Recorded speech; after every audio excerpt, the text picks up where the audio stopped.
आज हमारा खास आने का मकसद ये है कि हमारी नेता और हमारी अध्यक्ष आदरणीय सोनिया गांधी जी ने राजस्थान के पीसीसी चीफ साहब को और माननीय मुख्यमंत्री जी को जो पत्र किया, उसके अनुसार speak up for universal free vaccination, इसके बारे में जाकर के प्रेस को बताया जाए। जब से टीकाकरण का अभियान स्वतंत्र भारत में शुरू हुआ है, पंडित जवाहरलाल जी से नेहरू से ले लो अथवा उसके बाद विपक्ष की भी गवर्नमेंट रही है, हमेशा टीकाकरण का कार्यक्रम राष्ट्रीय कार्यक्रम रहा है और निःशुल्क टीकाकरण हुआ है। आपने बचपन में देखा होगा, हमारे चेचक का टीका लगा, मुफ्त लगा, केंद्रीय सरकार ने लगाया। उसके बाद टीबी का टीका लगा, ट्यूबरक्लोसिस का, केंद्रीय सरकार ने लगाया। और उसके बाद मीजल्स के टीके लगे, डीपीटी का टीका लगा, पोलियो की दवाई पिलाने का कार्यक्रम आया। सारे कार्यक्रम राष्ट्रीय कार्यक्रम थे, निःशुल्क थे और केंद्रीय सरकार के द्वारा चलाए गए थे। ये पहला मौका है जब केंद्रीय सरकार ने टीकाकरण में 45 से ऊपर की उम्र वाले लोगों को केंद्रीय सरकार टीका लगा रही है और कीमत उसकी 150 रुपये दे रही है। राज्य सरकारों को 18 से 45 साल की उम्र का टीका लगाने का जिम्मा दिया है, कीमत उनसे 300 रुपये ले रहे हैं। और निजी अस्पताल यदि कोई टीका लगवाना चाहें और टीका लेना चाहें तो उनको 4 गुनी कीमत पर 600 रुपये में टीका दे रहे हैं। ये नीति मैं समझता हूँ आज़ाद भारत में, स्वतंत्र भारत में पहली बार ऐसी एक तो होती है दूरी नीति, तीरी नीति लेके आए, त्रिस्तरीय।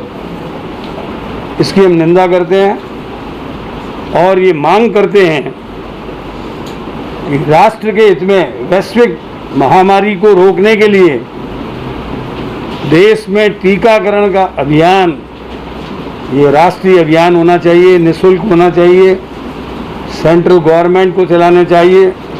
ये उनका कर्तव्य है, फर्ज है, दायित्व है।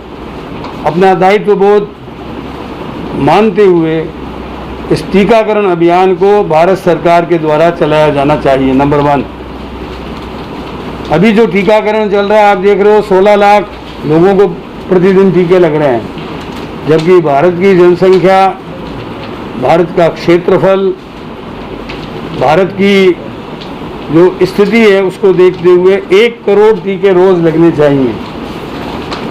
एक तरफ टीके हमारे पास उपलब्ध नहीं है, दूसरी ओर भारत सरकार अपनी विदेशों में छवि बनाने के लिए बाहर टीके निर्यात कर रही है। आपने देखा होगा पहले सेकंड डोज जो है 28 दिन में, 30 दिन में लगता था, उसका 84 दिन का टाइम कर दिया। ये क्यों करना पड़ा? इसलिए करना पड़ा क्योंकि इनके पास टीकों की कमी है, टीके निर्यात कर दिए गए।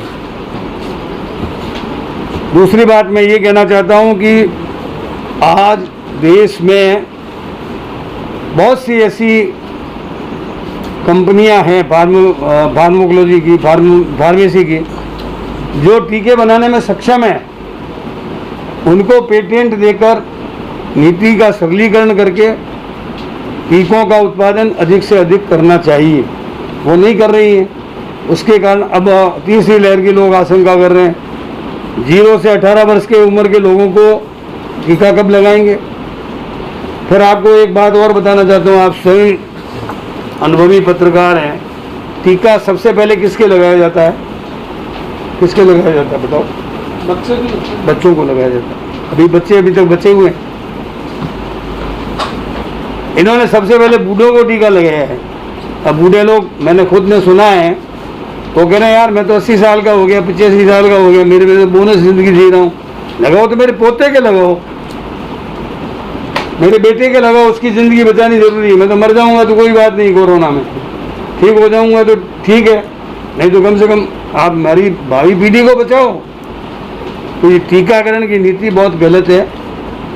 टीका सबसे पहले बच्चों के लगे, फिर जवानों के लगे, फिर बूढ़ों के लगे। आप मेरी बात को समझ रहे हो गौर से? तो इसलिए टीकाकरण की नीति में बदलाव लाना चाहिए और बच्चों के भी टीके का उपाय करना चाहिए। 70% जनसंख्या जब टीका लग जाएगा तो उनमें हार्ड इम्यूनिटी डेवलप हो जाएगी। आज सिंगापुर में और कई देशों में जहाँ पर 70% टीकाकरण हो गया है, वहाँ पर इस रोग को रोकने में कामयाबी मिली है। किंतु हमारे यहाँ आप देख रहे हो कि जिस तरह से फेजेज में टीका लग रहा है वो निश्चित रूप से बहुत घातक है।